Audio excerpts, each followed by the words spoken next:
Good afternoon and welcome to Live with ASI. I'm MK Smith. And I'm Bassam Haddad. And with us are. One second, it's my fault. Go ahead.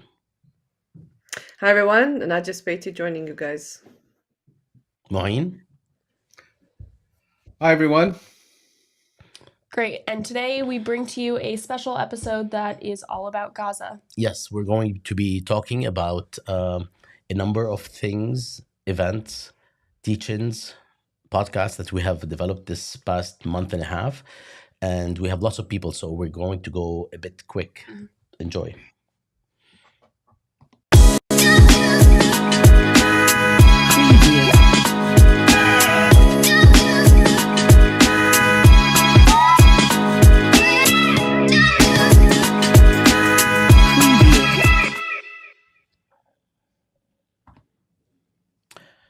All right, so we're gonna start with our resident producer par excellence of intellectual commentary, empirical commentary, and our most prolific podcast, Moeen Rabbani. Moeen, we will start with you, and we'd love to have you address the Connections podcast that you have been hosting for the past month and a half, well, for the past couple of years, but definitely this past period. Well, let me start with the podcasts I had in 2012. Hi guys, great to be with you again. So my podcasts during the past month have very much focused not only on the war against the Gaza Strip, but also various dimensions and dynamics that flow from it. So in November, the first podcast I did was with Lara Friedman, president of the Foundation for Middle East Peace. And this was looking specifically at, let's call it, the new McCarthyism, where looking at the attempts at censorship and delegitimization and demonization and even criminalization that's being deployed against pro-Palestinian or any not pro-Israeli activism, specifically in the United States. And Lara knows Congress and congressional interference in these issues and legislation on these issues like no other. And I have to say, it was a really fascinating conversation just for the level of knowledge and detail she brings to this issue. My next episode was with our colleague Adil Iskandar, and this was looking very much at the way that the media, and particularly the mainstream media, has responded to Israel's war. And he made a number, I think, of very interesting observations, both concerning the framing of this issue by the mainstream media. You know, history began on October 7th. Excuse me.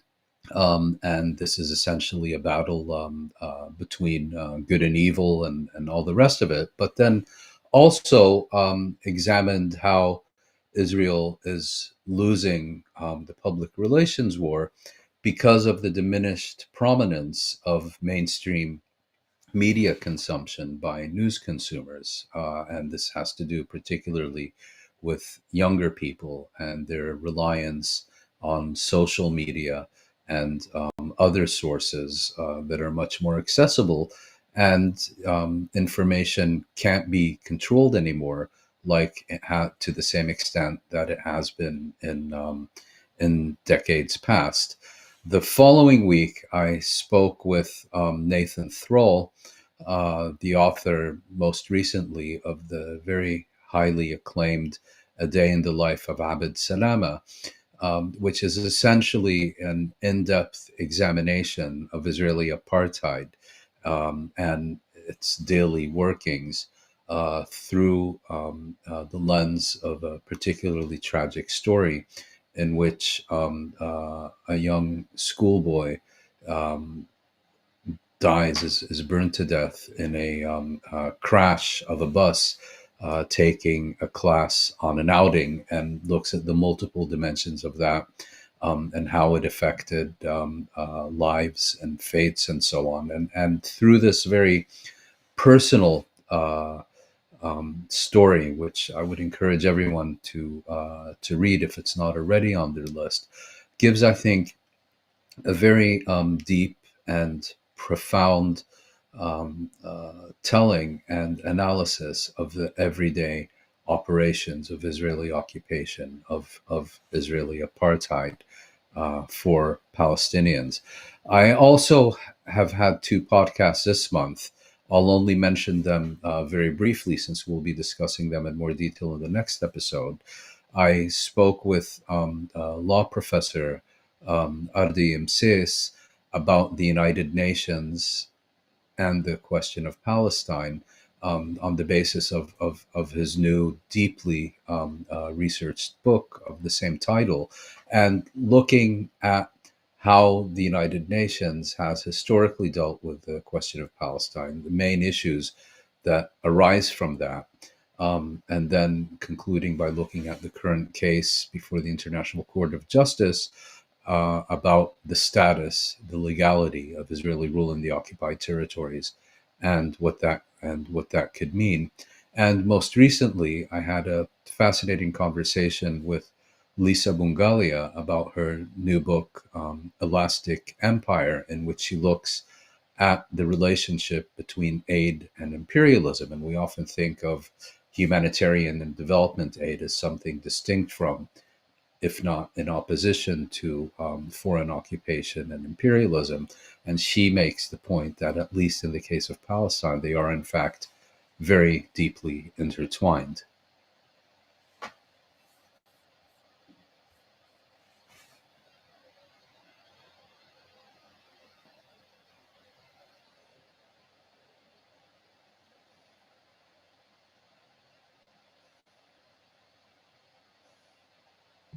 I'm done.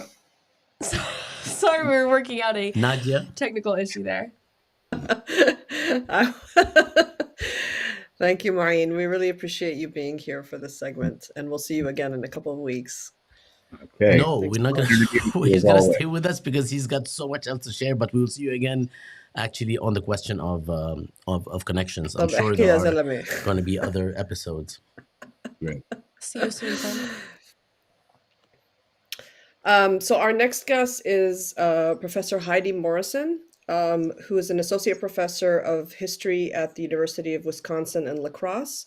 Professor Morrison is a historian of the modern Middle East, and specifically on the history of childhood. And she joined us for the teach-in on the unending war on the children of Gaza, and she is back again with us to give us a brief recap of some of the main points that that you made. Hi, Heidi. Thank you so much for being here on a Sunday. We really appreciate it. Hi, Can you Heidi. hear me? Welcome. Hi. Yeah, I can hear you. Can you hear me? Fantastic. Yeah. Yes, thank you. Okay. Could you go ahead and give us just a brief recap of maybe some of the main points that you raised in the teach-in a few weeks ago? Yes, thank you so much for having me here and before.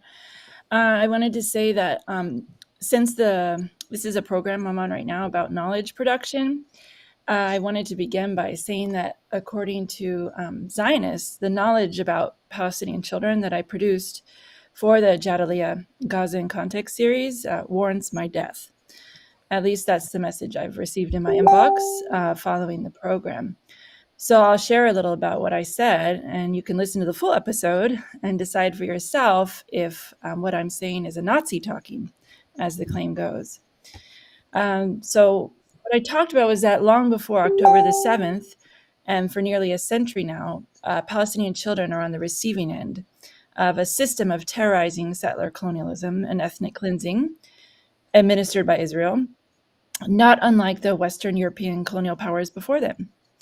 And David Ben-Gurion, the leader of the 20th Century Zionist program movement, said in 1938 in a speech, "Let us not ignore the truth about ourselves. Politically, we are the aggressors and they defend themselves. The country is theirs because they inhabit it, whereas we want to come here and settle down. And evidence shows that ever since then, Palestinian children have been disproportionately harmed by this frame of mind. And without trying to reduce the Palestinian children to simple numbers, it needs to be said, though, that for at least every Israeli child killed since 2000, at least 50 Palestinian children have been killed. And these children are killed when they're doing normal daily activities, like being in their homes, going to school, or playing, and they're often shot in the back when they're running away. Scores of studies have undoubtedly shown that these Palestinian children struggle with debilitating mental health problems, flashbacks, nightmares, difficulty sleeping, feelings of insecurity. And despite this disproportionate violence, the mainstream narrative continues to be that the Palestinian children are the perpetrators of violence. They are the, quote, terror in diapers. They are the, quote, little snakes. And in settler colonialism, attacking the opponent's child has very strategic value.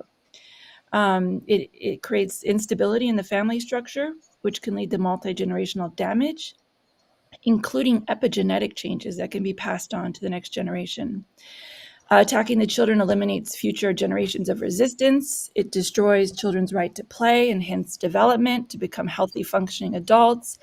The mere existence of Indigenous children in a settler colonial space haunts the settler because it stands in the way of the settler colonial project as a finished product. So for Israeli authorities, ever since that quote I began with, age has been an indispensable governance tool. Just like race is, just like gender is, so is age. And unfortunately, the humanitarian response that seeks to aid these children is not the cure. And sometimes it's in part furthering the children's suffering because it's decontextualizing the issue, putting a Band-Aid on it. But for as much as Israel tries to take away from Palestinian children, they do find ways to resist. In large part, they do it very resourcefully by relying on what's available to them, their bodies, their flesh and mind. We can recall the child standing in front of Al Shifa Hospital about a month ago holding an ad hoc children's conference. As one example, he has no political power, no economic capital, nothing like any quote adult has. But his body stands there defying it stands in a very symbolic location where half the patients are children. And it stands there, defying the idea that the children will be exterminated. So it's with all this that I go back to how I started. You can determine if what I'm saying makes me a fascist, a white supremacist. And I encourage everyone to continue in their production of knowledge, particularly about Palestinian children, not to self-censor. A recent study by George Washington found that 80% of Middle East studies scholars are feeling they have to self-censor about Israel. So thank you for making this space for all of us to talk and share our research and the research of esteemed colleagues. Heidi, thank you so much for this incredibly essential distillation of the points, and also you've, I think, added to some of what you had said earlier. So we really appreciate all the work that you're doing, and I hope you also find, stay safe. Really sorry to hear about the emails that you've been getting. And we really appreciate all of the work that you've been doing and continue to do. So thank you again so much for being here in the middle of all of that. Thanks, Heidi. I just want to also repeat what Nadia said. I really appreciated your contribution to the panel and how you also helped organize it and allowed us to access folks in the West Bank. So I appreciate that very much. This is Bassam. Thanks, Heidi. Thank Take you. good care. Please take care. Our next guest is Professor Richard Falk. Richard Falk is Professor Emeritus of International Law at Princeton University and Euro-Mediterranean Human Rights Mentors, Chairman of the Board of Trustees. He joined us a few weeks ago on the panel called International Law and the War on Palestine. Richard, welcome. Thank you so much for being here. No, I'm happy to be part of this interesting event. Thank you And for coming back. We just wanted to ask if you could give us a very brief recap of some of the points that you made in the teach-in a couple of weeks ago. well, my memory isn't that good, but I wanted basically to say that international law is extremely clear about the unlawfulness and criminality of what Israel has been doing since October 8th in Gaza. And it has been the most transparent spectacle of genocide ever, in the sense that it has been visibly transmitted to the world as it occurs, and yet the most self-righteously liberal governments have actually either endorsed it or done nothing to stop it. And this points to this central reality that international law behaviorally, in situations of this kind of uh, fundamental security, is no has no capacity to be implemented without the political will of the most important states uh, behind it. In other words, there's not the problem of the absence of legal norms. The problem comes at the level of implementation and accountability, and that was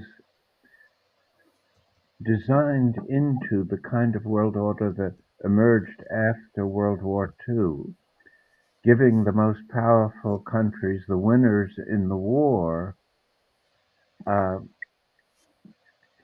a exemption from complying with the UN Charter or with anything they wanted to do that was strategically important to them within uh, within the United Nations framework. And so you had a peculiar situation of international law being imposed on the weak countries, but being suspended in its relevance to the strong countries, pointing to the primacy of geopolitics in these kinds of situations, where if you don't have, if the US particularly, but also China and Russia, don't want international law to be implemented, they can block it effectively.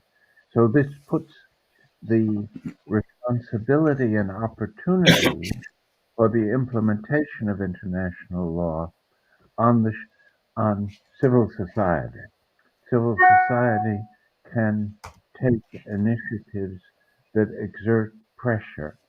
The BDS campaign is one example. Uh, Forming a people's tribunal on the war crimes in Gaza would be another example of an initiative that could be quick and document beyond all reasonable doubt the crimes that have been committed or are being committed by Israel.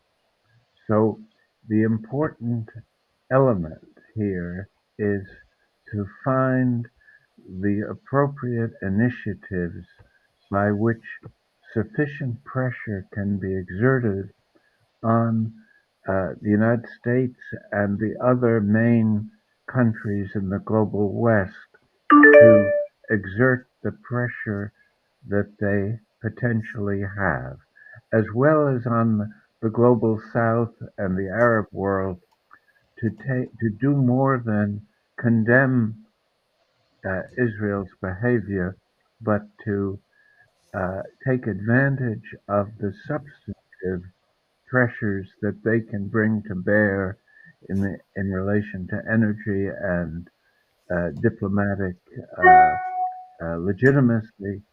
So there's much that can be done but isn't being done. And the message, therefore, is the imperative of civil society urgently responding as within its capabilities. Thank you very much. Hope I didn't speak too long. Thank you so much, Richard. That was a very thorough summary, and we really appreciate that. And Absolutely. we now want to be sure to Thank also you. bring in your co-panelist from this panel on international law, human rights attorney and activist, as well as Jadaliyya co-editor Noura Erakat is with us now to share a little bit about what she shared with the audience with regards to this panel. Welcome, Noura. And Richard, you could either stay, or if you have to be somewhere, you can just watch online. It's up to you. Good. No, I'd like to hear Nora. I always like Absolutely. Hi, Richard. It's so good to see you here. And thank you for the efforts that you've made to mobilize a number of global intellectuals, as you put it. Hi, Nadia. Hi, Bassam. Hi, MK. On the live that we joined about international law, I emphasized what Richard was sharing here on the lack of accountability and how we constantly see a ratcheting up of violations due to that lack of accountability.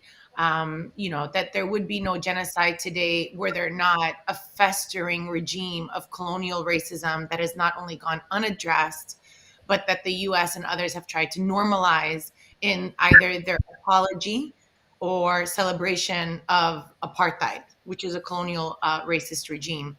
The other point that I emphasized is the language of law, and how the language of law itself can be really, on the one hand, disempowering for people who feel like they don't know how to engage in this discussion. They have to leave it to legal scholars, right? So think about genocide. We know that this is genocide, right? 7,000 children have been killed. That means 7,000 futures have been obliterated. Together with the shattering of worlds. When we say apocalypse, it's not just the taking of lives, but literally the shattering of worlds that have taken place. And yet, on the other end, there are questions of, but is it really genocide? We need to go to a tribunal to find out if each of the legal elements are meant of the convention.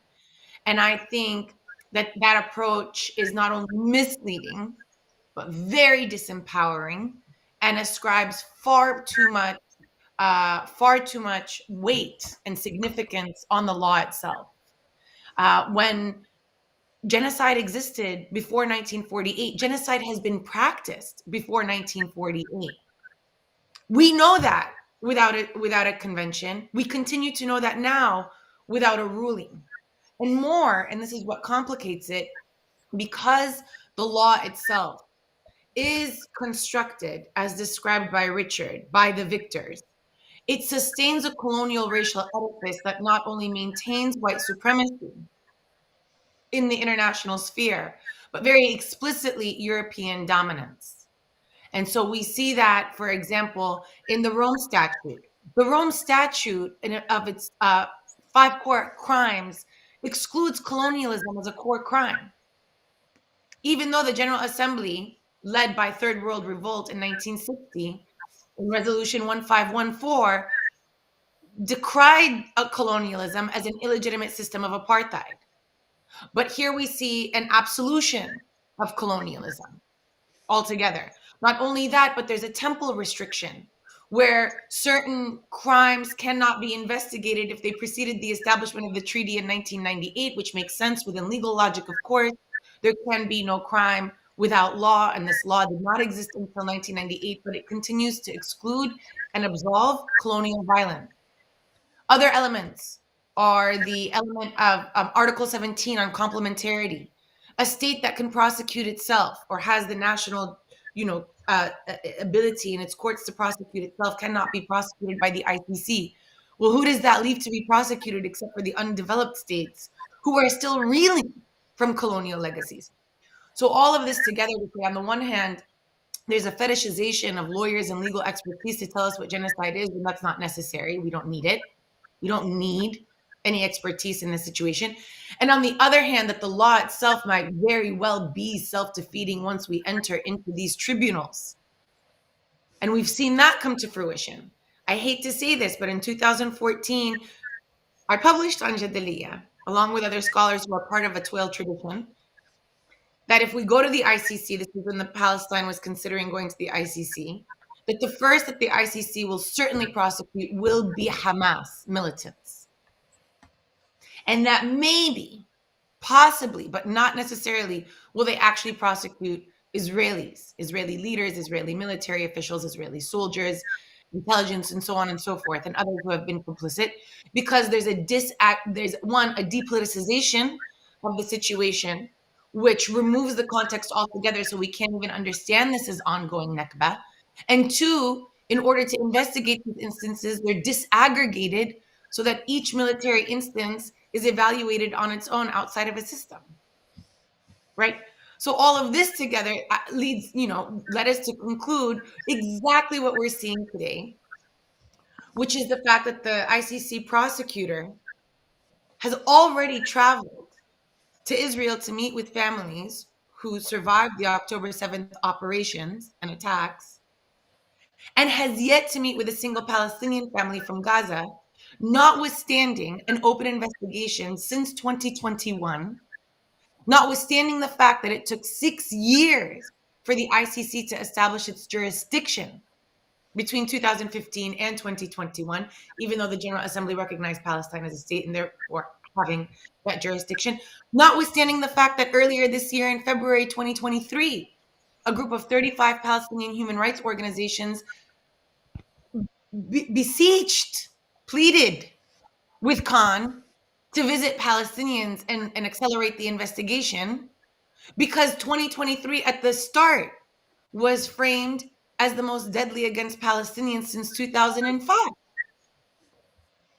And so here we have a manifestation of all of these, theories that we share, that the law is in fact, right, can in fact be, a structure of our colonial and racial domination. And so if we are to use it without being loyal to that law, use it with no fidelity to the law, but use it strategically. And this was Richard, you shared with me in our thinking together, right, to help me articulate that the law is power and must be wielded in the service. To be wielded in the service of emancipatory struggles must be done in a way to advance its strategic use by political movement. In short, do not put our faith in these international legal tribunals to share with us an outcome of whether or not there are war crimes, crimes against humanity, genocide, apartheid, colonialism, racism, but instead use those tribunals to the extent that people have used them. We've created an international debate about genocide right now. Israel must respond to this accusation in the public court of opinion. There are sirens that have gone off in Guernica, Spain, that have warned people of an ongoing genocide. The millions of people chanting ceasefire now and free Palestine is a siren. And so that we have done that work. And now the work to continue, right, of the work of accountability, so that we in fact make sure that it never happens again, is that ongoing work that we continue to do with one another, and why this does not merely end when Israel's genocidal campaign finally ceases with a permanent ceasefire, but has to continue. There has to be a reckoning. And if these international legal institutions won't do it, we can do it in a people's tribunal, as has been done, particularly with regard to the invasion of Iraq, in order to ensure in future generations who are going to shepherd our world forward, that they make sure that it never happens again. Thank you so much, Noura, and thank you, Richard. For anyone in our audience who hasn't had the opportunity to watch the entire teach-in, we strongly encourage you to do so. It's available on YouTube /Jadaliyya. And do we have Muin joining us? Maureen will join us in a little bit. Okay. But before we actually move on, let me just say that everyone or anyone can access all of the teach-ins and the podcast. And Noura, whom you just heard, will actually be producing the next podcast, War on Palestine, along with Ziad Abu Rish and myself as the background producer, which will be released tomorrow morning. And I'll just share with you here the where are we? The website where we have a little 1 second. We are in the wrong. While Bassem locates the screen, I'll tell the audience that you can find it for yourself at palestineincontext.org. Yes, palestineincontext.org, but why is it that, let me see. Here we go. Yeah, it's palestineincontext.org, and something is happening here that is preventing me from moving the screen. So we will just move on at this point. That's quite all right. Yep, palestineincontext.org. As Bassem said, it has all of our teach-ins. It has the War on Palestine podcast and other resources all about Palestine and Gaza. Particularly helpful resource, I believe, for educators and students as well. And here it is. Okay, see if I filibuster long enough, anything is possible. That is awesome. So here's the website. We hope that you can take a look. It actually includes the latest or the most recent podcast, Colonial Narratives with Rashid Khalidi. And prior, we have a media and war on Gaza teach-in with Adil Skandar, who will be joining us, as well as Dina Matal and Amal Bshara, who is likely to join us. And it goes back prior to that to Know Your Rights podcast, which actually we are trying to make sure that somebody is joining us today from that speaker list, which was also very impressive, and so on. And you can scroll down and access every single episode of the War on Palestine podcast. So we will let you do that at your convenience. All right. Excellent. Thank you again, Noura and Richard, for joining us. Thanks, Noura and Richard. Thank you for having me. Anytime. Ahla wa sahla. Tell me who's ringing in so that I can introduce them accordingly. Adil. And Amal. Okay, so this is actually, I'll allow Nadia to introduce the folks who are going to tell us a little bit about media and Gaza. Wait, and Maureen is here. Are we? He's just here for the. Maureen is here He's just because hanging out? He's an emotional support, Muin. in case we need a surefire analysis on the spot on the question of Palestine or Gaza, Maureen is right here. Always. Okay. Well, it's a pleasure to welcome back Amal Bshara and Adil Skandar. You both participated on the teach-in on media and the war on Gaza, not most recently. And I'll just introduce you guys very quickly. So Dr. Amal Bshara is Associate Professor of Anthropology at Tufts University. And Adil Skandar, who is also our colleague on Jadaliyya, is Associate Professor of Global Communications at Simon Fraser University. And Adil, remind me, you are now also recently the new director of the International Studies Center. Is that right? Did I screw it up? Center for Comparative Muslim Studies. Sorry. Center for Comparative Muslim Studies. My bad.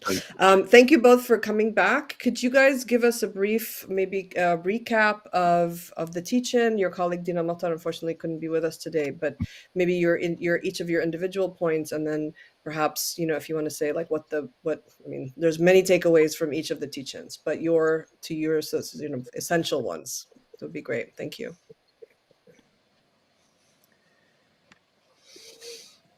Well, Amal, you want to start? Thank you. Go ahead.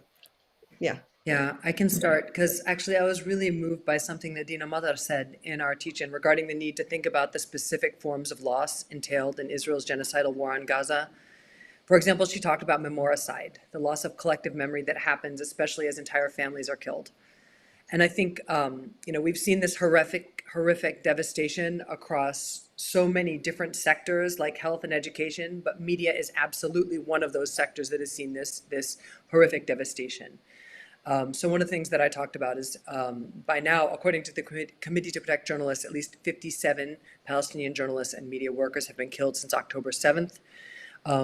Palestinian journalists inside Israel and in East Jerusalem have been assaulted, and Palestinian journalists in the West Bank and Gaza have been arrested. So for me, this war has seen this deplorable attack on the very possibility of Palestinians, or attempted attack on the possibility of Palestinians as authoritative truth tellers on the world stage. We've heard US President Biden casting aspersions on Palestinians' ability to count their own dead. And then with Israel's communications blackouts and, the tremendous overwhelming Israeli violence against the health and other sectors, it did become briefly impossible for Palestinians to update casualty numbers. We've seen how Israel aims to maim Palestinian journalists' capacities through imposing unbearable grief by killing family members, threatening them, watching Palestinian journalists see their colleagues killed in real time, sometimes in front of them, and for me, this is how empire works. It defines colonized people as being unable to be authoritative producers of knowledge, and then it uses violence to try to physically incapacitate their ability to produce knowledge. But for me, the take-home point is that Palestinian journalists are continuing to work each day, bringing truth to the world, exhibiting and embodying Palestinian dignity and bravery. For so many of us Palestinians today, journalism is our lifeline, not only to our people, but also to our families, to our communities. And so we can only honor their work as we continue to depend on them every day and every hour.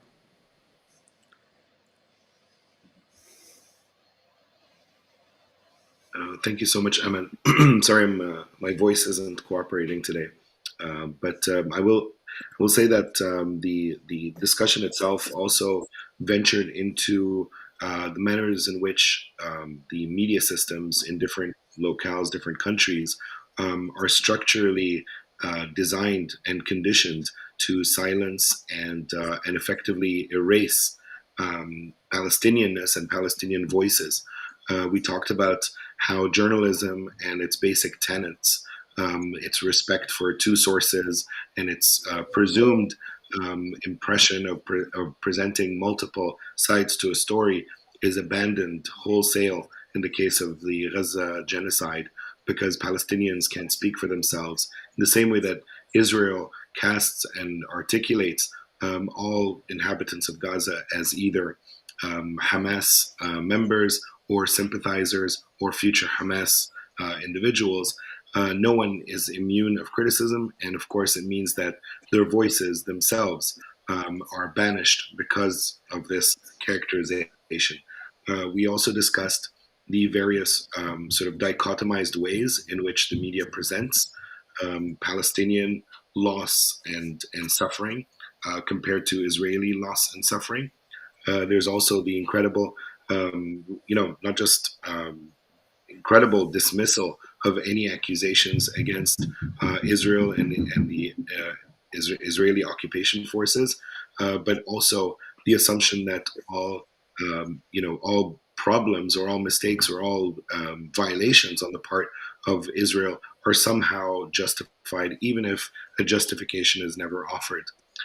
We also discussed the sort of structural aspects of what makes media systems designed to undermine and disadvantage Palestinians, from the way in which media has become run, at least in the United States, by large corporate conglomerates who are beholden to principles of profit and are responding to advertiser pressure, but also responding to mischaracterizations and abuse by media watchdogs who are politically invested in supporting Israel and Zionism and apartheid and occupation, and are actively trying to obfuscate any criticism of Israel's actions.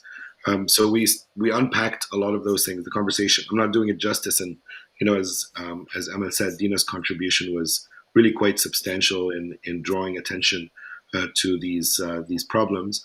But we also discussed how there's been a seismic transformation with the advent of voices, Palestinian voices, and on social media, and the extent to which folks in Gaza, whether we call them reporters or journalists or influencers or citizens who are just trying to get the message out and using whatever platforms are available to them, despite Israel's concerted effort to silence those voices and to black them out, essentially, from the global information superhighway.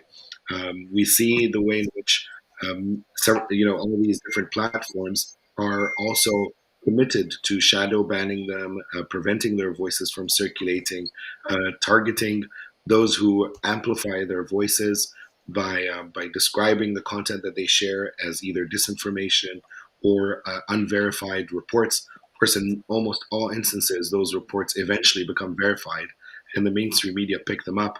But by a margin of a week or 2 weeks or 3 weeks, the damage has already been done. The sort of discursive narratives that have sunk into people's memories are still the same. To this day, if you ask the average American what they recall about the Israeli war on Gaza or the conflict since October 7th, the most memorable and most etched uh, characterization or incident would probably be the 40 beheaded babies. So it doesn't matter what comes next because a narrative of a David versus Goliath has already been established, and Israel is acting in self-defense. But nevertheless, the social media presents really unique opportunities. The voices of individuals in Gaza, um, the Bassans and the Mu'tazes and many others, have their following is so substantial and their message is traveling so far and wide. They've become almost like media institutions in their own right, single person media entities. They have in some cases they have more followers by measure 10 times measures than both the IDF and major mainstream news organizations. So this is a really remarkable, transformative moment in that regard. Of course, it doesn't change Israel's impunity, but at the very least, we have hundreds of thousands of videos documenting Israel's war crimes circulating all over the world. I was paying very close attention to Noura and Richard's conversation previously. The world, sort of the tribunal of international opinion, has already decided that what they've seen and witnessed, for all intents and purposes, is a genocide against Palestinians in Gaza. Whether the ICC decides to act on that is practically inconsequential. But I think that has been the game changer in that regard, is that Palestinians are not only able to get their voices out, but people are starting to see things for what they are. And one of the interesting stories that I saw today is Elizabeth Warren apparently um, sending a message to Meta and Mark Zuckerberg complaining about the silencing of Palestinian voices on Facebook. Like, we live to see the day where American policymakers are shamed enough publicly that they're calling on the social media to allow Palestinian voice there. Of course, we know this is all window dressing, but at the very least, public shaming is so substantial, and that is by no small measure a function of this shifting tide. I would also say that it's important to recognize that the deaths of journalists in Gaza continues unabated. Um, Al Jazeera, one of Al Jazeera's top camera persons, Samad al was killed, and Israel also, not only was he killed by Israeli fire, drone strike, he had no access to emergency health support, and that also is by design on the part of Israel. Um, well, was the main reporter from Gaza was also injured and could have possibly lost his life in the process. So not only is this the deadliest conflict on record, as the Committee to Protect Journalists has described since their founding, the numbers continue to rack up, and Israel has taken absolutely no measure to change this. And in doing so, they're also preventing international journalists, reporters, um, who we need, to get into the Gaza Strip, because for all, we all know that the international community, or I should say, like in North America and Western Europe, a white reporter in Gaza is going to have more credence, more credibility in the eyes of the public than a Palestinian reporter.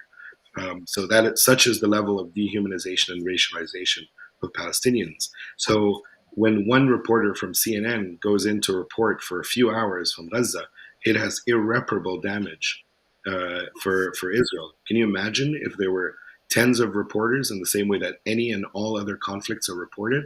Look at, for instance, the way Western reporting on Ukraine is operated. You've got tens of reporters in small cities and major cities, and not embedded reporting per se, but just folks on the ground telling the stories of civilian damage. Anyway, not to belabor the point, there's so much going on in this media war, but I will say that even the tides are changing in the Israeli press's reporting of the conflict, which I think is a blind spot. If only Americans were able to read what Haaretz is publishing on a day-to-day basis to challenge the primacy of the Israeli military establishment and how it dictates the war, I think a lot of eyes would be opened then. So I think these, silos are starting to kind of fall apart. The echo chambers are starting to fall apart, and that I think is important. But nevertheless, it has been tough, and I think we ended our discussion with a recognition of Rifat al-Arir and how Palestinian storytelling must continue, irrespective of how violent the attacks are against journalists and all those who narrate the life of Palestinians. And you also brought in your student newspaper, which was another bright spot of local reporting, telling Palestinian stories on this local level. And it was great to see that. And kind of on that, just to have a moment of upbeat, I know that Elizabeth Warren has a ways to go. We need to stop, aid to Israel and all this. But since I'm in Massachusetts, I'll just say my family's been sending postcards like this to her. And I'm proud to hear that about Meta. And we need obviously lots of work on all fronts. Small media like this and social media, it's an incredible bright spot to see the Palestinian voices from Gaza being able to reach so many people with their stories and their brave reports. And then all these other small media that contribute in small ways, and student media is so vital. I was so glad we got that question from a student journalist. Thank you both so much for joining us and for this insight. Thank you both. Can I say something? Of No. course, Yeah. I can't. Go. Yeah, طيب. go. Well, where am I? Okay, there we go. Oh, I think I have my own. All right. So, yes, thank you both for joining us. And I would like to say that Adil was very sick this morning and he was not able to join us. And I actually blackmailed him to joining us by telling him that, this is a very important crisis and he needs to be here. And he actually joined us. So I appreciate that, Adil. Hope you feel better. Feel better, Adil. Thanks, folks. Thank you both so much. Thank you. And now we're going to go ahead and talk about our next teach-in, which I know we've got a lot of them, but that is the point, is that there is an abundance of resources that people can use to educate themselves and others. So now we are delighted to have Adam Harowitz joining us, who was featured in the Antisemitism, Anti-Zionism teach-in, which I know, if there's one thing that people might be familiar with right now, just because of the amount of press coverage it's getting, it is this discussion of anti-Semitism versus anti-Zionism. So, Adam, it is a pleasure. Can you bring Adam in? Adam is in. No, he's not. I don't see him. There he is. Hi, Adam. There he is. Hey, everyone. Welcome. Thank you for joining us. Adam, we are very excited that you joined, and I know that a lot of this has been last minute because we were supposed to have the show. Should we call it a show? By the way, this is the most serious you've ever seen MK and I for the past 4 years doing this monthly broadcast because of the obvious reasons. So, Adam, thank you for joining us. It was really a pleasure to. I was moderating the teach-in, but it was a pleasure to be there and to listen to all of you. And we would love for you to give us a glimpse of what took place during that teach-in and any other commentary you'd like to share. Sure. I mean, as I was thinking about this today, I don't even remember the date of that teach-in, but it feels like so much has happened that's related to it since the teach-in. So, I mean, just briefly, in terms of recounting what we talked about that day, it really was first some starting of just some simple definitions around what is anti-Semitism, what is anti-Zionism, and then breaking into, and thank you for that. So right, yeah, it was just over a month ago. And then starting to go into some of the ways that we're seeing this conflation and the attacks on anti-Zionism play out. And just to say, I know one of the things that I spoke about, which that day was some of the ways we're seeing this happen on campus. At that point, only one chapter of Students for Justice in Palestine had been banned from campuses. Now, I believe we're up to 4 chapters of SJPs that have been kicked off campus, at least temporarily, given this kind of rationale, let alone the different panels we've seen in front of the Congress, where any signs, I mean, we could get into, and maybe we discuss, you discussed it earlier in the show, around the ways that simple elements of Palestinian culture are misrepresented to claim that calling for violence against Jewish people. But ultimately, we're in a moment right now where any signs of solidarity with Palestine, any kind of opposition to the colonial project in Palestine, in Zionism, is being attacked not only as a political ground, but through this charge of anti-Semitism, which we've seen play out with the recent panel with university presidents and different things. So I think our panel was at a perfect time. We could do another full panel on this subject today because so much has happened in the last month since we held it.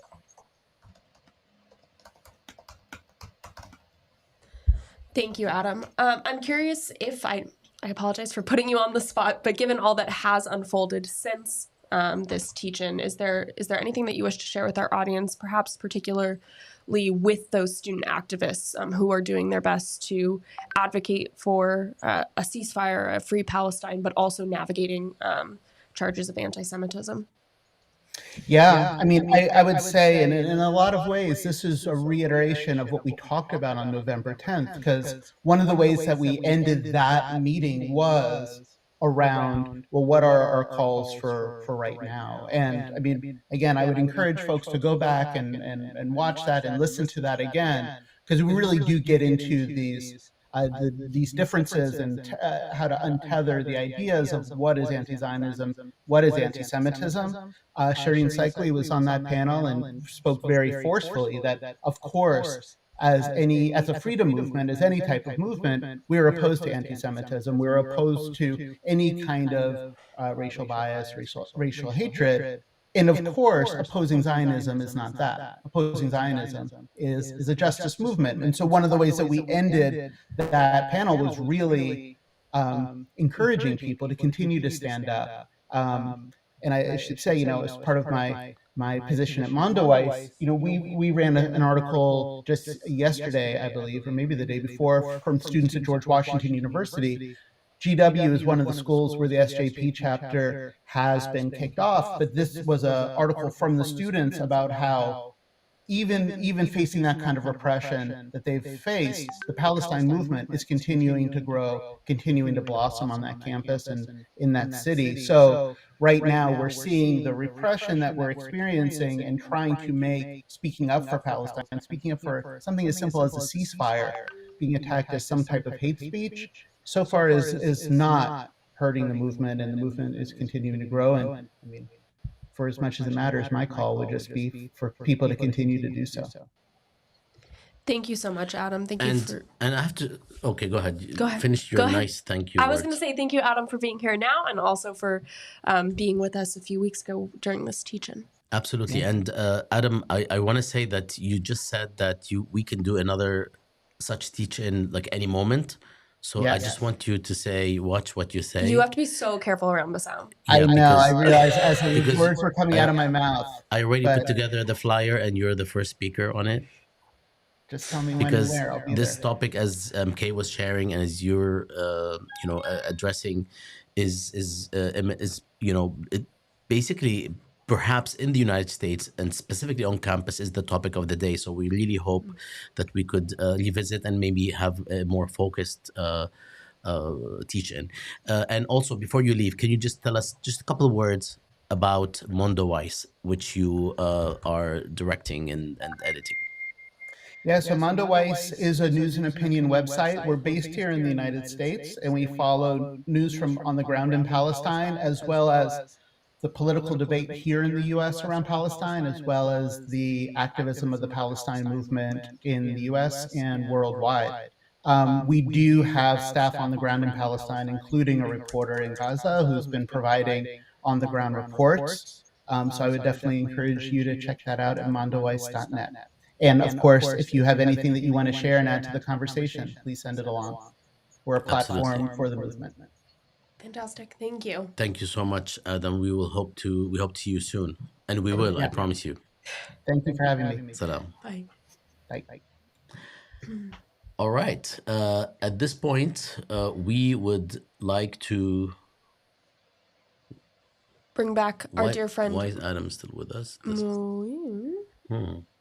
I'm going to go ahead and reintroduce Moon while you figure that out, because I know that we have time restraints. As everyone knows, Moon is a man of many, not just skills, but also like talents, products. I mean, if I'm going to put you in the most like capitalist of terms, like your deliverables are call unmatched. me Wakil. So, in addition to the Connections podcast, you also have an ongoing Quick Thoughts, which, for those who are unfamiliar, on Jadaliyya, Quick Thoughts is a space where folks can, it's exactly what it sounds like, jot down their quick thoughts on ongoing or unfolding situations. And Muin has been keeping our audience aware of things happening in Gaza in real time for the most part. So please tell us a little bit about not just what you've covered in this, but the process. I'm curious for you of attempting there, because there's so much information in some moments. How are you deciding what to distill into these reports? I pulled up the Quick Thoughts ongoing post. As Moin is going to be addressing it, I will be scrolling through. This is when did this start, Moin? Well, Quick Thought started a few years ago, and I began it because I felt it would be useful to have fairly short Q&As with either experts, specialists, or people directly involved in an issue to analyze questions that are or should be in the news. So it's been mainly about the Middle East, but also about other issues. When the war on Gaza started, I've been on Twitter for a few years, but had never really used it for more than advertising Connections podcasts or new installments of Quick Thoughts. But for the first time, I began posting commentary on events, and eventually this metamorphosed into threads that kept getting longer and longer. And then Bassem, you approached me and suggested that we collect these threads and put them in Quick Thoughts, which is also a format that's much easier to read than on Twitter. Yes. No, go ahead. I'll interject a little bit later about how I just wanted to share that when I approached you. Okay, I'll interject now. Is that okay? Go ahead. So when I approached you, it's really because your commentary on Twitter was so superb that we thought it really deserves to actually have a home, and the popularity of these commentaries that you were producing was going way beyond even a lot of the articles that were being published. So I just want to say that it was very much triggered by this situation. So that's Thanks. Yeah, and so in terms of the subjects that I've been addressing, I mean, it's almost like the same motivation for quick thoughts. You know, you have an issue that's in the news, and then you write about it to explain its background, its significance, introduce historical context and facts that the average reader may be unfamiliar with, but would want to know. So, for example, one of the earlier ones I did was on Zionism and anti-Semitism, where you take kind of the conventional assumption that anti-Zionism is anti-Semitism, but you look at it from a different angle, which is what is a relationship between Zionism and anti-Semitism. And historically, there's a lot there where Zionist leaders before 1948 and Israeli leaders after 1948 have consistently sought to cultivate some of the world's leading anti-Semites in order to further their own project, which has always been about establishing and maintaining a Jewish state in Palestine, rather than opposing and eliminating anti Semitism as a phenomenon. Yesterday, I did one on the killing of 3 Israeli captives by Israeli snipers in the Gaza Strip. And what this tells us, for example, about rules of engagement by the Israeli military, what this tells us about Israeli claims that they have large numbers of Hamas operatives who have surrendered and are supposedly providing them with troves of invaluable intelligence.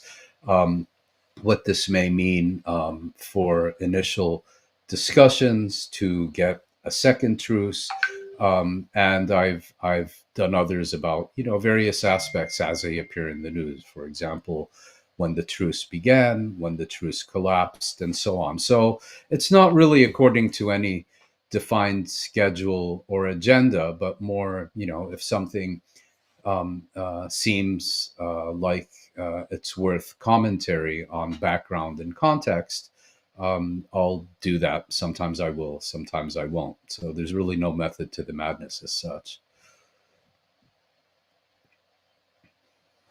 And Moin, can you tell us a little bit about the dynamics of how you actually? I mean, are you responding because we're all reading and watching with interest? Are you responding to a particular events, or are you trying to be comprehensive? If you can just tell us a little bit about this, because people will be following, and I'll just also keep Yeah. sharing the link. Well, I'm certainly not trying to be comprehensive. I think even if I was trying to be comprehensive, it would be impossible, especially under the current circumstances. And it's more triggered by something that becomes prominent in the news. For the same reasons I would have approached someone in the past in the Q&A on Quick Thought. So, for example, the most recent one I did about the killing of the 3 Israeli captives by Israeli snipers in the Gaza Strip. The trigger for that was, if you look at virtually all the press commentary, it was described as a tragic mistake, which on one level it certainly was. But then also the Israeli claim that the soldiers had acted in error, and in doing so were violating the existing rules of engagement that applies to the Israeli military in the Gaza Strip. I mean, that's hokum. That simply has no basis in reality. And so by looking more in depth at this incident, it gave me an opportunity to recount the many, many cases that have been documented by human rights organizations and others of Palestinian civilians, unarmed, carrying white flags of surrender, and nevertheless being shot to death by Israeli soldiers and snipers. And secondly, for then looking at the broader political implications of this particular incident. So, you know, it's I tend to respond to issues that are prominent in the news, but are often either misrepresented or misunderstood or distorted by much of the conventional commentary.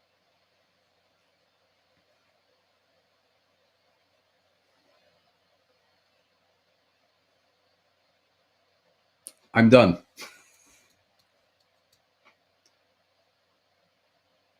Hello. Muted. We are Oh, muted. oh, sorry, we were muted. So Okay. we thank you so much, Maureen. And would you be able to stay for a little bit longer, or do you have to leave? I've a few more minutes. Okay, Yeah. so let's That's real love right there. as we wait for Rana to join us, I wanted to ask you if you can tell us a little bit about the current situation in just a couple of minutes for people who are trying to, you know, keep up. What's been the latest in the past couple of days or a few days? Well, one reason that the killing of these three captives by Israeli soldiers in Gaza yesterday is significant is because it drives home the point that Israel's military onslaught on the Gaza Strip is either futile or counterproductive with respect to the stated aim of not only eradicating Hamas, but as a best method through which Israel can retrieve its captives. And I think what we've seen now is a significant growth in Israeli public pressure on the government to conclude a second truce with the Palestinians to set the stage for a negotiated exchange of captives between Israel and the Palestinians. And initial discussions have already begun in Europe between the Mossad director and the Qatari prime minister, because Qatar and Egypt are the main intermediaries in this formula. It's unclear whether and when this will produce results. My sense is that we are likely to see a new and longer truce take hold in the coming weeks, perhaps even sooner. And I'm also looking at U.S.-Israeli tensions and differences. I've described them as akin to the political significance of a loving couple deciding whether to go out for steak or sushi on their next date. Um, and I think that's a fairly accurate representation. But you do have this strange situation where the US would like to install the Palestinian Authority in Gaza, Israel doesn't, and US intentions can only be implemented if Israel successfully eradicate Hamas. Secondly, the US would like to revive the Oslo negotiations, which Netanyahu yesterday made clear he's opposed and rejected since 1993. So, for 3 decades. And Washington's partner for this would be a Palestinian Authority, which has been discredited and delegitimized beyond redemption if it fulfills a role that the U.S. has identified for it in the Gaza Strip. And then, you know, if the U.S. ever becomes serious about a two-state settlement, something that I'm not going to hold my breath on, because you can't have a two-state settlement without ending the occupation, and you can't end the occupation without the U.S. applying pressure on Israel. But assuming, for the sake of argument, that scenario enters into reality, then you have the very strange situation of an Israeli government that continues to reject a Palestinian state and a two-state settlement explicitly and increasingly loudly. And given the discrediting of the PA by American policy, the US would then have to, ironically, rely on Hamas, which does accept a two-state settlement, in order to achieve this goal. So there's all kinds of, let's say, moving parts that, in my view, are extremely unlikely to fall into place anytime soon. Thank you, Moeen. We are really appreciative of all that you do, and we hope to continue And I speaking of with you. you. Thank you. شكرا كتير معين. See you soon, Okay. friend. Goodbye. Salam. Thank you. We are now going to move to. Actually, before you introduce. Fine. Oh, خلاص. you didn't. Okay. خلاص. Shukran. Wow. Just a reminder, Jesus. because I know we're throwing so much information, that all of this is available in the episode digest, which will be published in the coming days on Jadaliyya.com. So everything that Muin just referenced, Nora and Richard, and their discussion on international law, Adam and his discussion on anti-Semitism and anti-Zionism, all of this is going to be readily available in a very easily clickable webpage on Jadaliyya in 2 or 3 days. So now you may speak. Thank you very much. Absolutely. And I'm putting here on the screen palestiniancontext.org, which Lovely. is basically where we are putting everything that we have been publishing in terms of the podcasts, in terms of the teach-ins, as well as a very large list of solidarity statements archived by category, as well as the original Gaza and Context documentary produced in 2016 by Noura, for the most part, and ASI. And this is something that you could watch anytime. It's a 20-minute documentary divided into 5 parts, addressing the different parts of the Gaza story, as well as the intermittent engagement / incursion / invasion / destruction / bombing of Gaza by Israel, known as mowing the lawn. And these sections have been actually assigned in classrooms, as well as the entire documentary. So I will go now to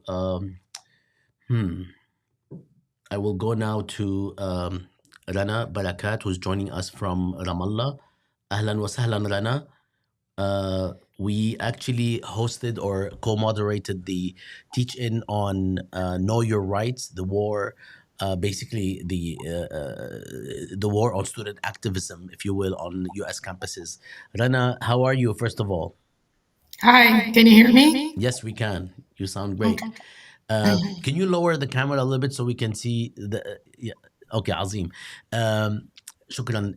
So, Lana, can you tell us a little bit about that teach-in and some of the things that we addressed in it? We actually did the social history of social Gaza. history with Abahira. Oh my God. Okay. So that one was with Lisa Wedeen. I am completely losing my mind. But I This can be one excused. بالعربي. It's been 12 teach-ins. So this is the one on the social history of Gaza with Abahir al-Saqqa, which Rana and I co-moderated, and it was in the Arabic language, of course. We asked the questions in Arabic, the answers were in Arabic, but we have a summary in English on Jadaliyya under this particular teach-in, which you can access at any moment. So if you can let us know a little bit about it, that'd be wonderful. So as part of these, as you were just saying, there's been 12 teach-ins. So this was pretty early on. And one of the motivating factors for it was to actually talk to someone who's written extensively about Gaza, who also happens to be from Gaza. He's a colleague of mine at Birzeit University, Abahir al-Saqqa.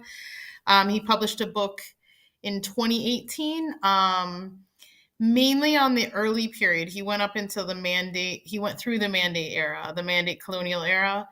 And the second iteration of the book is something of the next book is something he's working on now, which takes him beyond the Nakba into the late 1960s, I believe. And so the idea behind that conversation was to talk to somebody who's not only done all of this really deep research on Gaza, but also has this, it comes at it from a very personal place, being of the city, Min Ramal. And we talked about the history of the people and the place. We thought it was important to sort of talk about that in depth.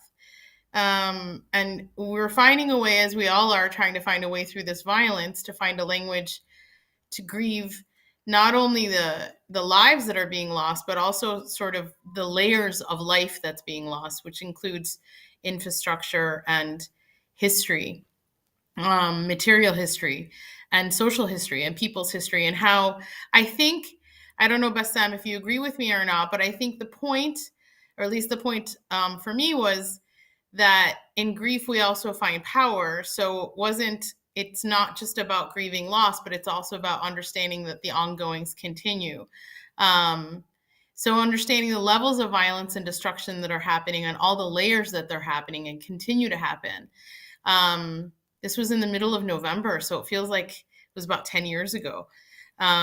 There's been so much that's happened since then. But so much of the same actually that's been happening since then. So the point was multifaceted in that way, to talk about history and talk about how the past is present, and how talking about history, we get to talk about the future as well. And doing it in Arabic was really important, I think, for Jadaliyya. It was important for Bir Zait's contribution to this series in Jadaliyya of having local conversations. And this one was as local as it was international.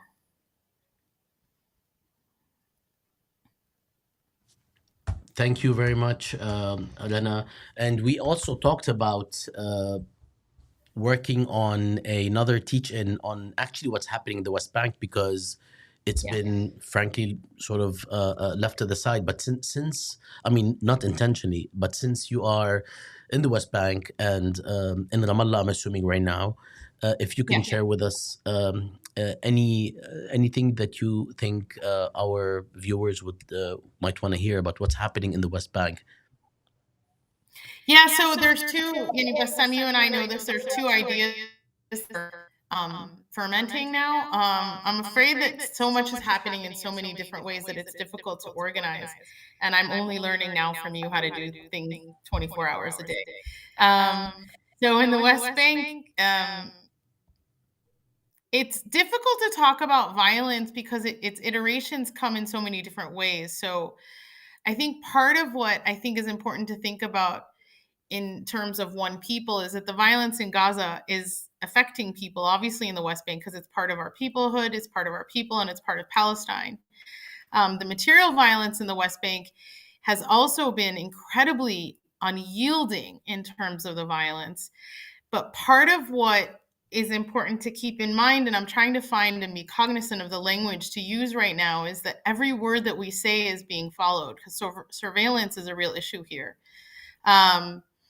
And so part of doing these kinds of, having these kinds of public conversations has a great deal of responsibility attached to it. So two of the things that I could talk about, or many of the things that I could talk about, is the number of, it's hard to talk about people in sheer numbers, but the numbers of deaths in the West Bank the number of martyrs have also been incredibly overwhelming. There's been over 500 people just in this year.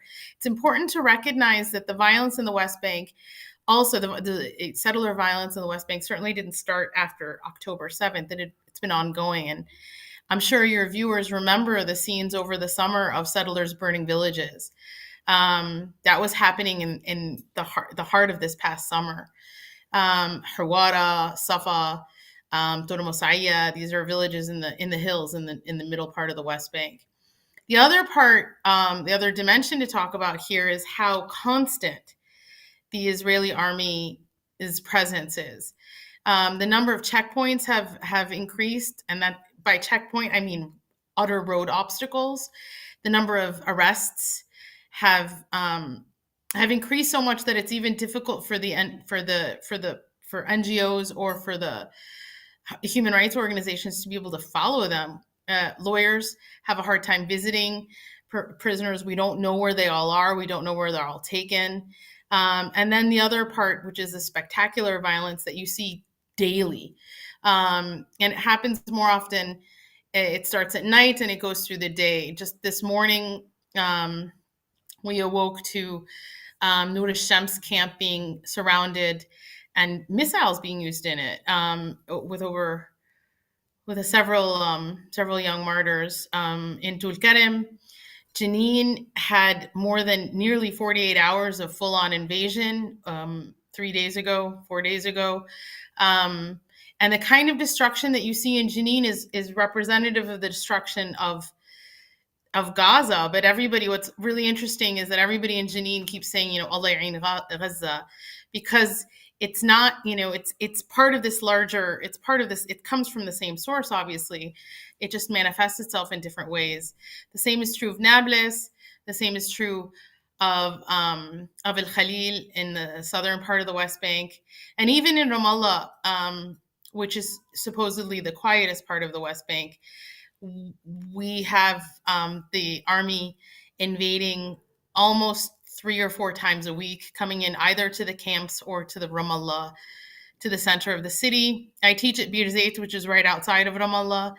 The army has been into the university at least twice over the last 3 months. Nearly our entire, I think with the exception of 2, our entire student council has now been arrested by the Israelis. The number of arrests that have happened just on my campus have been overwhelming. More than 50 students have been arrested over the last 2 months. So that's part of the violence that's happening in the West Bank. And these arrests are part of what I think it gets lost in this larger scheme of all the violence that's happening. It's difficult to talk about that when we're thinking about Gaza in the levels of people being killed and the utter destruction of Gaza. But this is happening everywhere, and it's ongoing, and it's unrelenting, and it is suffocating. All of our universities also cannot we can't hold our courses in person. Most of us are teaching either hybrid or at best hybrid, or we're teaching over Zoom because our students can't gather on campus anymore because it's just so difficult. The mobility and the utter lack of it. Even at Bir Zayt, where the majority of our students are from either Ramallah or the villages surrounding Ramallah, or Jerusalem and the villages surrounding Jerusalem, a lot of our students can't make it to campus, and it's not a very far distance. It's just that there's what I've come to say, the settler army and armies of settlers, because you have to also remember in the West Bank that there's settlements that have cut us off from each other. So it's not only the army, but it's actually the settlements and settlers that are armed, and an army that defends the settlers. So the plan seems to be to cut the West Bank into 3 parts. The northern West Bank, which is where Jenin and Nablus are, the center part of the West Bank, which is where Ramallah is, and the southern part of the West Bank, which is where El Khalil is, and make us incapable of being El Khalil and Bethlehem, and not enabling any kind of mobility between those 3 parts. Rana, thank you so much for this Wow. essential picture that you've given us, and for connecting it to Gaza, and thank you for everything that you've been doing, and for being here. We wish we could keep you on for longer. And please stay safe, and take good care. And now you've given us ideas, Rana, about who's going to actually join us for the West Bank, teaching, because we would love to have you there. And I know that it's going to be a special time, so to speak, with the holidays and the break that a lot of people are going to want to take. But we are actually not going to take a break so long as this killing continues. So we will connect with you on developing something. I would just like to point out to your listeners that, and this will hopefully, Bassam, be the next iteration, hopefully something that we can offer. ICRC, which is the International Committee for Human Rights, a local international organization, just put out a paper about violations against Palestinian male and female prisoners during the Israeli war on Gaza. And that's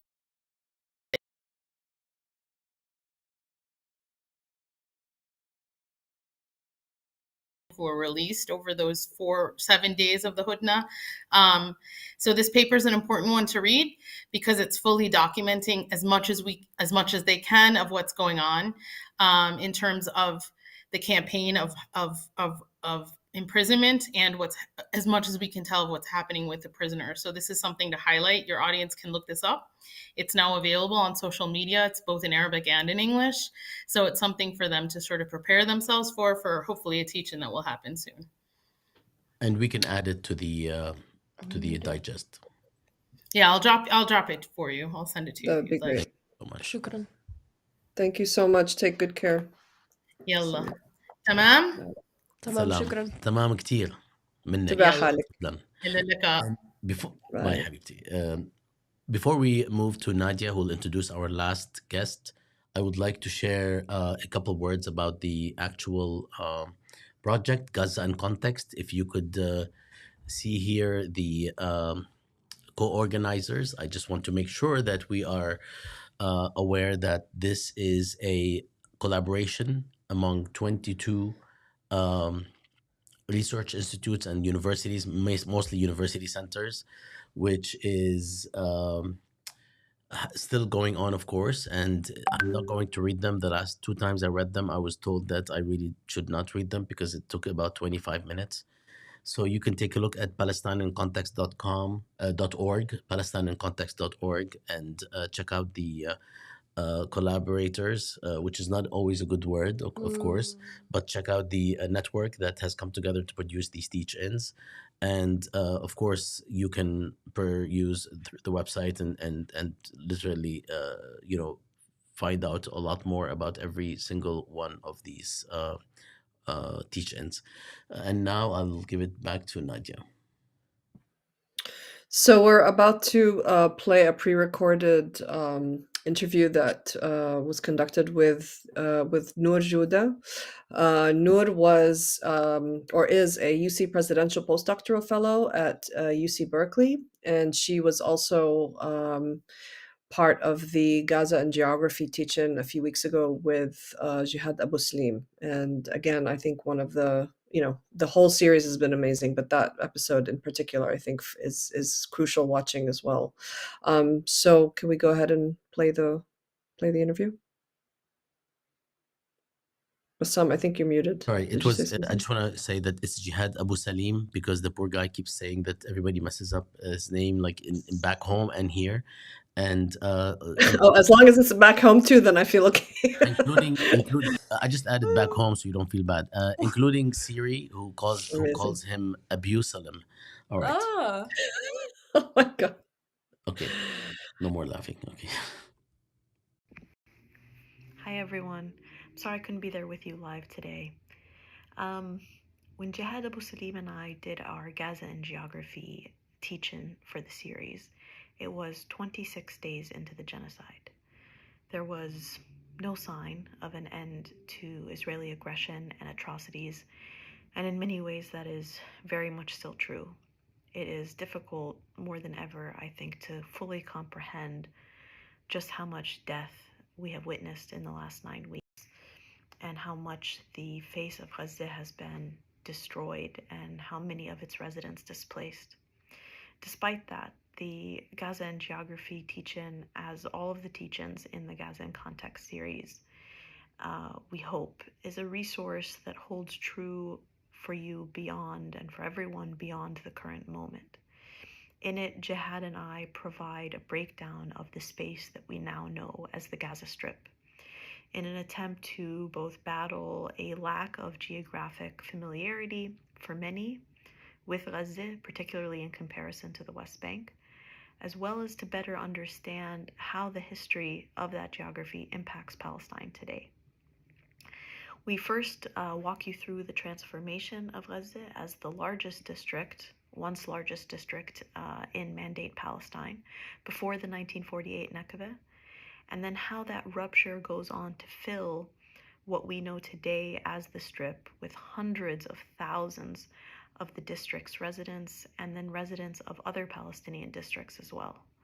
These refugees whose descendants today make up over 70% of the Gaza Strip have gone from being largely confined to 8 refugee camps across the Strip to owning homes and living in every part of Gaza. Second, we give a breakdown of places in the Gaza Strip, helping to familiarize the audience with key place names and their significance. As many of us have watched the news over the last 9 weeks, we have become accustomed to hearing several common place names over and over. But for many, those names fit, and how those names fit into the larger picture is still largely misunderstood. So Jihad and I go over the 5 governorates, their main towns and features, as well as their relation to the Israeli settlements pre-2005. Despite its density and small size in comparison to the West Bank, it's important to remember that Gaza today is the largest contiguous geographic space in historic Palestine in which Palestinians reside. Finally, we end with how that geography has come into play with the genocidal Israeli war machine we have seen unleashed in recent weeks. As I mentioned earlier, when we filmed the teach-in, we were 26 days in. Since then, the displacement, homelessness, destruction, and death and genocide of Palestinians has more than doubled. The southern area of Rafah is so overwhelmed that residents say there is no room left, even in its streets. Fears of a transfer push to Sinai remain as high as ever. And as high politics theories swirl all around them, what Palestinians in Gaza want most and need most is a quiet, dark night sky, void of flares and bombs, and to be able to sleep with the comfort of knowing that they will wake up among their loved ones. There is a feeling by many in Gaza right now that time is running out every day, and that their lives and every breath is on borrowed time. Everyone who will be killed tomorrow is one more person, is someone who would have been alive had a ceasefire gone into effect today instead. So keep pushing and putting pressure on your governments and in your communities. In geography, and as a geographer, we know that spaces are not static. They are alive and they are filled with possibility. Palestinians in Gaza will find a way to reclaim their lives and rebuild their homes. But first, they need to be able to take sustained and safe and deep breath. Thank you.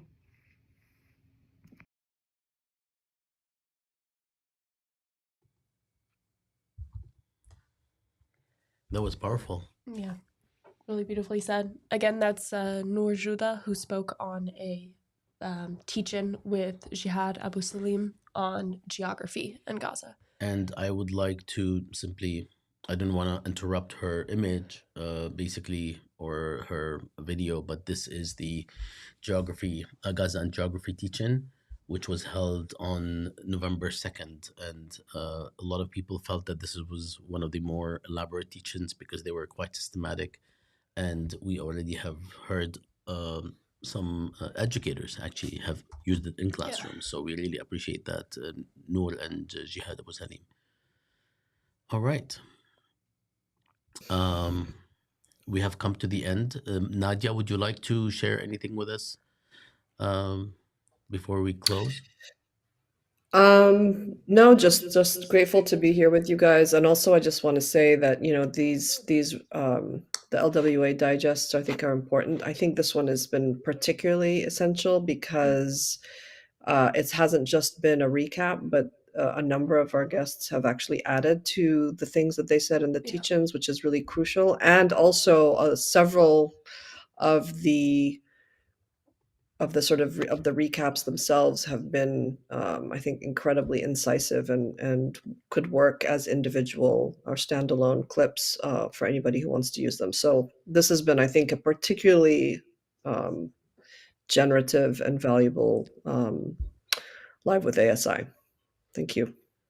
Thank you. Thank you very much. I actually finally found where the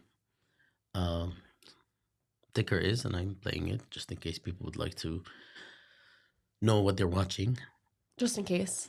And thank you all for joining us, for joining Bassem and I, who both sound a little sick. I sound kind of gross, I think. So Thanks for sticking it out, everyone. Everybody sounds great, and thank you, Nadia, for joining us from Doha. Don't reveal her location. Don't make that public. I'm also not in Doha, so Dohanistan. anyway. Dohanistan. طيب. We will see you next month. I think we will be back early December, not too early, but definitely within the first 10 days of December. January, he means. I mean January when I say December, just to make sure that people are not sure what to do. And if there's anybody else still watching, thank you all so much, and stay safe. Salam.